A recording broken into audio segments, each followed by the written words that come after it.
favorite book in the Bible is Job. So I did readings in Job 1 through 22, to 1 through 10. I'm not going to read all that. So I'm going to give you a quick outline. God and the devil were talking about faith. And Job was such a faithful man that God knew there was nothing that could shake Job's faith. The devil wanted to test him. The devil wanted to say, I bet you I can shake his faith. God, okay, you could try. Better not hurt him. So the devil took away everything. Family, health, lifestyle, everything. Took everything away from him. Money, everything. Didn't change. Always went back to God. Always went back to God. Devil said, possessions, they don't really mean that much to people, So, goes on a little further to say that God said, all right, don't kill him. Don't kill him. So Job was cursed with boils and sores and everything over his whole body. And he still didn't hurt him. It got so bad to where his wife, loving wife, said, curse God and just die already. Why are you going to keep giving yourself back to God? We can't love God just in the good times. We got to love God in the bad times. Our foundation has to be built in God, because God can give and God can take away. And God gave back to Job for him being so faithful. Everything Job had that was taken away was given back to him 10 times greater than what he ever had. I mean, it's just amazing to think that most of us are very, I don't want to be generous, sorry. Not most of us. Some of us are very fickle in our faith. And when certain circumstances happen, it's very easy for us to run away, to blame God. But in 2 Corinthians 12:10, it says, This is why, for Christ's sake, I delight in weakness, in insults, in hardships, in persecution, in difficulties. For when I am weak, then I am strong. Do we always run to God just in good times and not the bad? Do we seek his help when we just need it, when we need companionship? Only in times of great misery. Is that when we run to God? When we're weak? Because it's technically when we're supposed to be our strongest. If we truly know God's on our side, those things shouldn't harm us. I mean, it's easy to say. I could say it. But I just proved in my testimony that when hard times came, I fled. I couldn't wait to restart. I couldn't wait to try again, somewhere else, something else. God's the same person. I was trying to change who I was and avoid it. In Ephesians 2:8-9, it says, God saved you by his grace when you believe. You can't take credit for this. It's a gift of God. Salvation is not a reward for the good things we have done, so none of us can boast about it. But the question is, you consider yourself for the mistakes that are made and for the successes? Do you feel you're entitled? Because there's scripture that says, ask and you shall receive. Do you feel that you should receive it right away? Do you realize and cherish the gifts that are given to you that you might not ask for, like grace and forgiveness, something that we don't deserve, and probably should ask for a lot more than we do? Are you quick to be angry when things don't go the way that you wanted them or the way that you intended them, or when you don't get them right away? I was. I asked to be a part of the youth group for a long time. But I wasn't living the right life. So God had to change that. I had to change that through God. I had to find the real reason why God wanted me to be a part of the youth group. He's got a plan for me to help you through the things that that I've been through in my life that kids that are raised outside of the church face. That maybe some people that were born and raised in the church all the time, that truly love God and don't flee from Him, may not ever experience. No, I said I've had some dark times. I sadly have to say that I've experienced an abortion. The hardest time of my life. Something I would never wish on anybody, for anybody to ever have to go through. But God uses that. There's kids outside this church that don't know God, that don't know sex outside of marriage is bad, and if you do it, there's going to be consequences that they may never fathom. The pain that left inside of me, and still sometimes it boils up. And I just had a conversation with April about it the other day. I still think about it. I still think about how wrong it was and how I felt.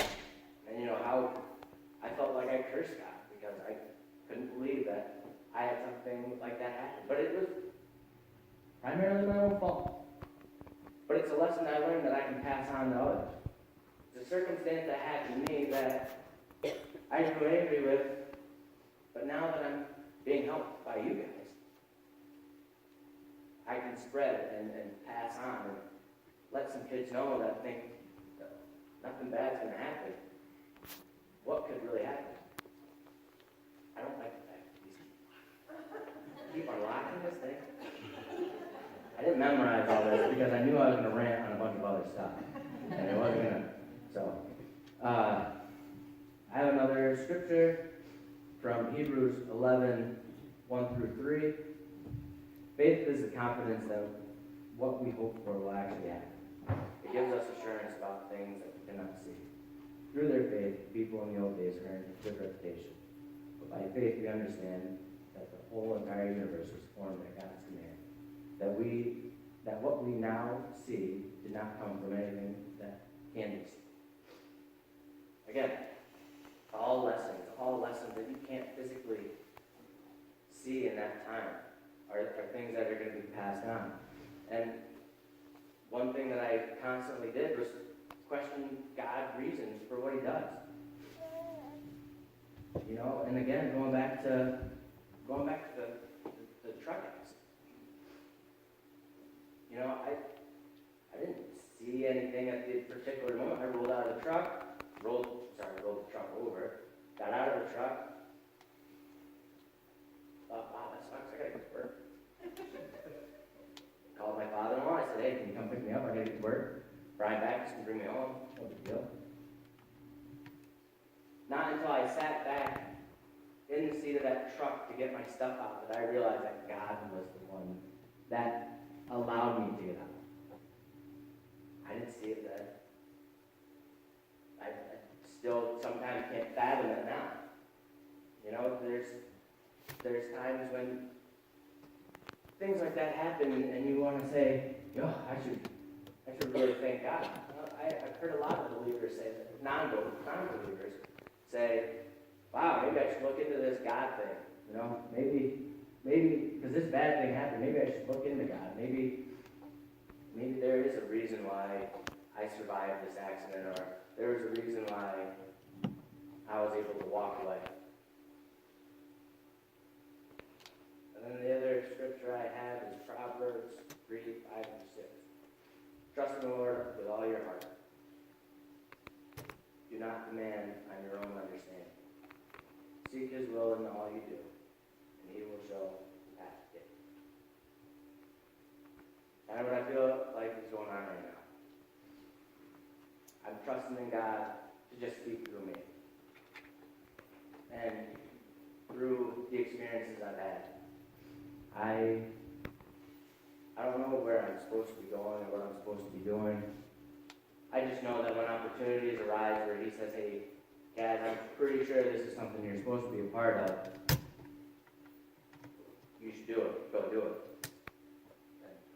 Go do it. I do it. I was asked to be a part of the youth group. It's something I really wanted. I was a little hesitant at first. And I was continuing to be asked, hey, Dad, you want to be part of the youth group? Dad, you said you were going to come to youth group last week. You weren't there. And then God showed me, hey, Dad, you can make time for other things. You're at the races every Friday night, 5 hours. How come when race season's not over, you can't be at youth group for 5 hours? Good point, guys. I'll be there. And I have been. And I will be. Because I feel that that's my calling, is to help you. Because, again, if it wasn't for a youth group and YMCA, I would not be here. I would not have God being able to work in my life to get me up here to talk to you. Don't lie.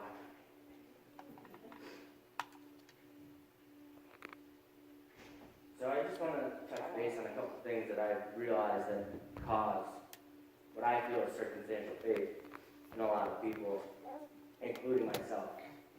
Number one, fear. Fear. Whether you're scared away from God, or whether you're scared of doing something that even God wants you to do. Fear can cause you to fall away.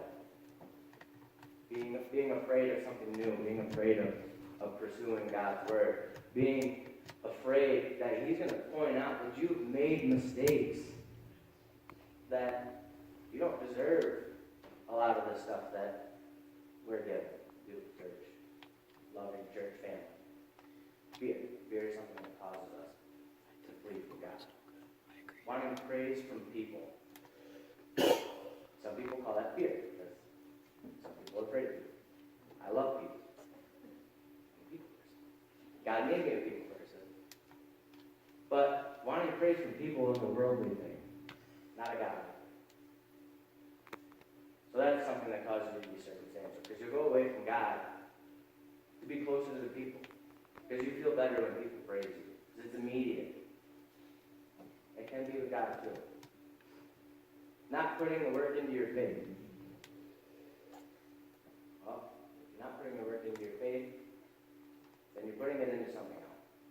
Something else that's not God. Something else that's not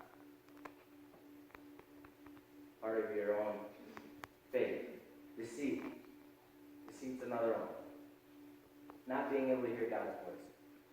A lot of people feel that if they can't hear God's voice when they ask, what am I supposed to do next? If they don't hear it, they think He's not listening.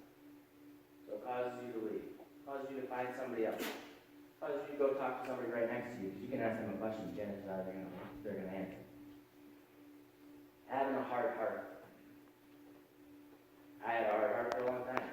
I didn't want to be a part of the church. I didn't want to have anything to do with it, because I had a lot of bad circumstances come into my life that pushed me away from church. Doubt. Doubt's another one, because it's part of the list. But doubt that you might not be doing the right thing. Another big one that I've realized recently, and too much so in the past few months, is death. People dying. God, why have you taken this person away from me? Why didn't you just heal him? You're the all-powerful, all-knowing God. Why did you take him away?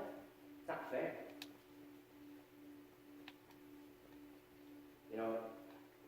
My family's been a part of 5 funerals in 4 months. And a dog. You need to lean on God. That you can't do it on your own. If you think about death and all the reasons why God might do it, chances are you're going to think it's negative. You're going to think it's bad. God's bad. He took this person. It's not fair. And another big one that I suffered with is pride. Very proud of yourself. I did good work. I did these things. Pride, death, doubt, deceit. All those things are all sin. It's all sin. It's all put here to tempt us. It's all put here to distract us from God. It's all here to be circumstantial. It's not all the time. It should be. in Proverbs 18:2, it says, fools have no interest in understanding. They only want to air their own opinions. So I could be talking about this. A fool could be saying, maybe not really God. These things just happen. It's life. Right? It's life because God wants to happen. Because God is. God is life. There would be no life without God. So, circumstantial faith, is it going to happen? Is it a bad thing? I'm not saying it's a bad thing.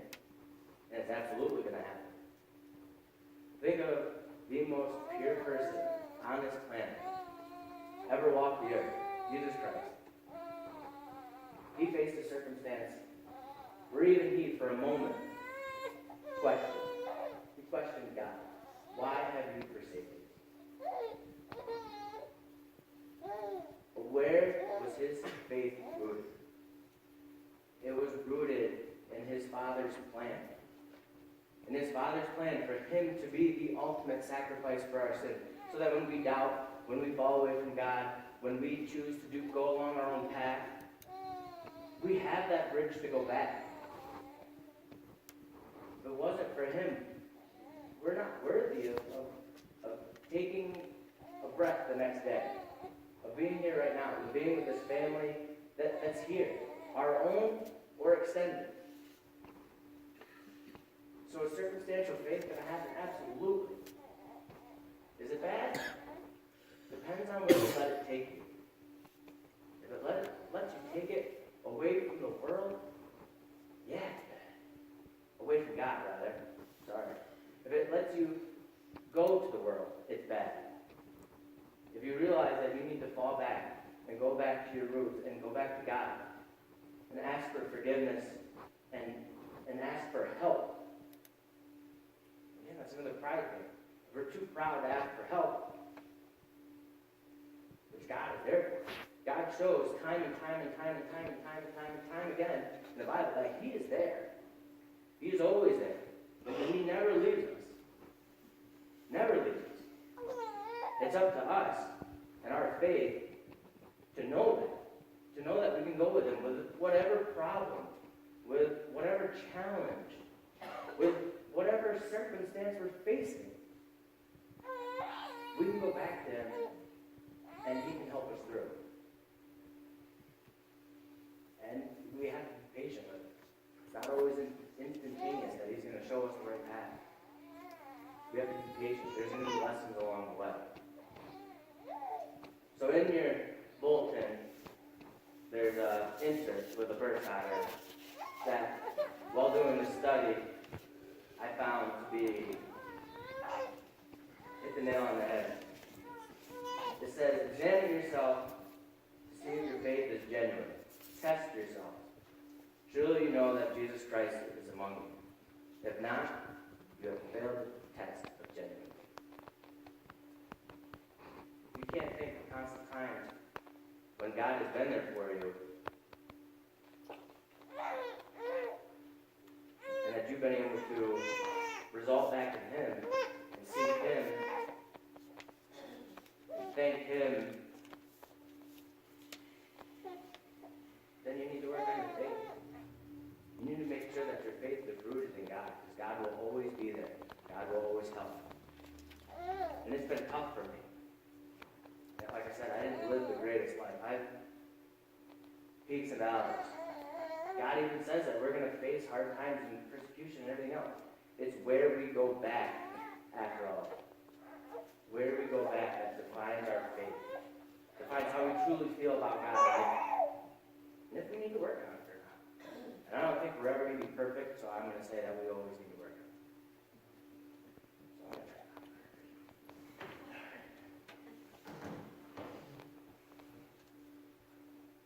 Let's pray. Dear God, thank you. Thank you for the opportunity. Thank you for using me. Thank you for using my life. It's not pretty. You know that. You made it. Lord, thank you for all that you do.